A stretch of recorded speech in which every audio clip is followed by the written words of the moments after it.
behind you, and all of a sudden you feel like you're doing therapy. And like they're starting to like share all this sorts of information and things that are going on, and you're like, we were just driving to the grocery store. They're unloading the world on, at that point in time. Any idea why that often happens in those sorts of situations? Trust is a huge part of it. Yeah, why else? They're offloading their anxiety. What's different about that sort of scenario versus sitting at a dinner table or being involved in an activity or watching a movie together or something like that? What's different? It is one-on-one. Yeah, unsolicited. What's the level of expectation? If you guys are driving to the grocery store, there's a very low level of expectation, right? Is there eye contact?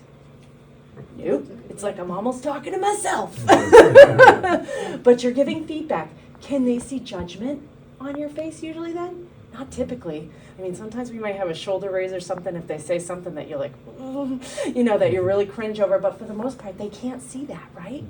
So that dynamic, aside from the fact that you basically held them hostage in the car for a few moments, especially if they don't have a device or anything like that, you can get so much information from them at that point in time because you're doing all of those things to connect with them because you're driving, right? So if you have older kids and they start to learn how to drive, can they communicate like that as soon as they're like going to get their license and all that? No, they absolutely can't, right? Because there's too many things they have to focus on. But for those of us that is, we've driven for a while and it is just something that comes real easy and we can multitask at the same time, that is an opportunity to do that. So some tips about keeping your body in a way to allow them to give you more information. I use the mouth slightly open trick all the time. And the reason why is I'm getting these lines at this point. So if my lips are together, I look more judgy. But if I open my mouth slightly, I have less of a judgy look on my face and that sort of thing. I always keep my hands either at my side or in front of me between my shoulders and my hips. And the reason why is because if they're higher, I look more aggressive and more assertive, and the person's less likely to share. If they're low, then I tend to look less confident. So we keep them in between this area so that it gives that impression when you're doing that. So we want to make sure that we're helping to set the stage so that they're going to be more likely to chat with us and give us that information. So, and I'll be honest, I got my doctorate literally so I can put that information behind my name, not because I feel like my doctorate work in any way contributed to the work I do now. Even though it was in the behavioral field, it doesn't. But I needed that title and everything to have credibility. And we often do, which is why I often say, I'm Dr. B, but you can call me Bethany. So they know that's the title, but this is the outcome. But my goal is to also build rapport and also get them to open up to me. So if my goal was as a disciplinarian, I would come in a completely different capacity. It's a great question.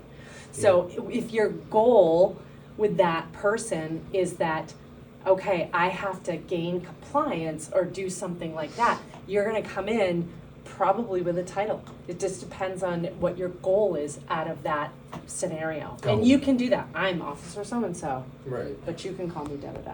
Right. And they probably won't. And when, they especially do. when you're they do. Even when you're in uniform. Immediately. I go back and forth to it a lot of times. Like I purposely will introduce myself to certain kids in front of other kids so they see how I introduce myself. And probably everybody that I work with refers to me as Dr. B and not as Bethany. But privately, they call me Bethany. It is a one-on-one scenario sort of thing. So when you're with groups, like if you're coming in and you're like, oh yeah, I'm coming, noise issue, this house is having a party, then you're coming in and you're like, hey, I don't know if you remember me, I'm Officer so-and-so, or something like that. And you're reintroducing yourself, even though you know they know you, under that title, because you're coming in more from a compliance than from, I need to figure out what happened and I'm doing an investigation. I'm trying to get them to share with me. And that sort of thing. So, utilize using your name and presenting yourself whenever that opportunity arises so that they can see that you're moving back and forth from that. So, and I would make it more of a one-on-one thing. When they're calling you by a name or something, it's more of a one-on-one than it's a group. I think it depends on what group you're working with. Okay. If you're working with really little kids, can it help to build rapport? You could use a letter then or something like that. I mean, I use Dr. B mainly because my first name is Bethany, but my last name also starts with a B. So, But most kids can't pronounce my last name. right. So it's just always been that way because of that. It's tough because you guys are always like kind of walking the line. You have to go to here and then you have to go to here. And so your role evolves so much. I don't know if the general public realizes that you have to morph into so many different things and everything. So I think that's hard for people to understand that occurs.